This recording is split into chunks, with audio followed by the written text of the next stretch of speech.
Good morning. As I told you on Tuesday, I would have another story, follow-up story from Philip Yancey and his visit to the Soviet Union. Actually, I think it was Russia by the time he got there. I think Soviet Union had kind of become a thing of the past, and I was there around that same time. He wrote a book called Praying with the KGB, and whenever I say that, I keep thinking of Born in the USA, but praying's got like the extra syllable in there. But yeah, so it'd be, I won't sing it. My wife probably wouldn't like it. But he visited this prison. It was the oldest one in Russia. It was built in 1832, Zagorsk. And it was deplorable. He talked about how he had a chance to go down. The first cell that they entered was about the size of his bedroom in Chicago. In those days, he went to LaSalle Street Church and lived in Chicago. And he said 8 teenage boys. And then he corrected himself. Actually, the youngest was 12. So these were kids. You've got 8 teenagers. There's 4 beds. So they have to share beds. There's one single light bulb that hung from the roof. There was a 6-inch windows at the top of the wall that was frosted over. That was the only natural light that was in there. There was no games, there was no TVs, there was no books. Each bed had, I think, 1 sheet on it that these kids would have to share. In the middle of the room, there's a ceramic hole in the middle of the floor with 2 like foot things next to it so that they could squat over that. That obviously was the toilet. It also functioned as the shower, and he said at arm's length there was a spigot with cold water. I don't know how they got it on top of themselves.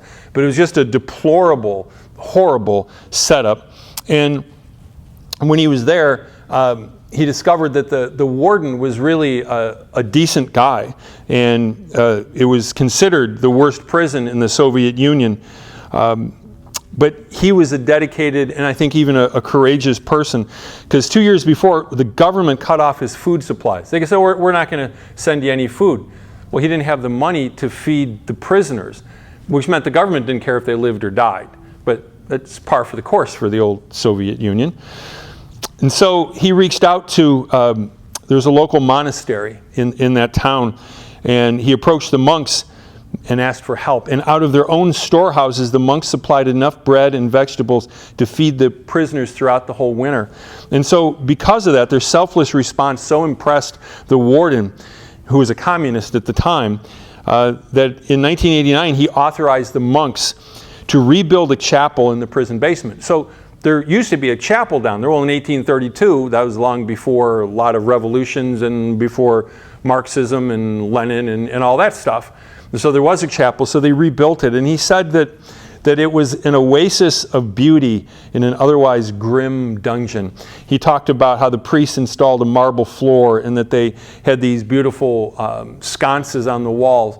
And I mentioned on Tuesday that the prisoners were in their cells 24/7. I think I mentioned it the other day. If not, they were in their cells 24/7. This was the only time they could get out. Do you know what? They had really good attendance at the chapel services. But I just kind of view it as this oasis. And sometimes we need that kind of oasis. Sometimes we feel like we're imprisoned. Maybe we're imprisoned by our own desires or whatever it might be.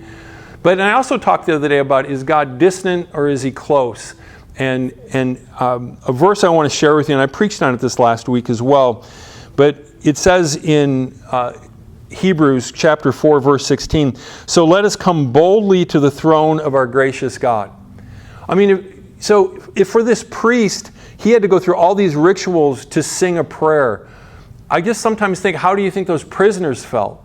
Did they feel like they could connect with God? Do you feel like you can connect with God? You can. And that's what it says here. "So let us come boldly to the throne of our gracious God. There we will we'll receive his mercy, and we will find grace to help us when we need it most."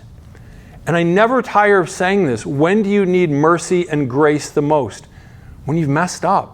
And I think of these kids that are in prison. Most of them were there for petty thievery, and they might spend 2, 3, 5 years in this dim, just dank prison cell. This chapel was just maybe like a slice of heaven. I don't know what your life's like today, but God wants to be close to you. He wants you to approach his throne of grace. Not when you feel like you're perfect, just the opposite. When you know that you need him, the same way that these boys knew they needed help. We need help today. Find the grace and mercy you need at God's gracious throne. God bless you.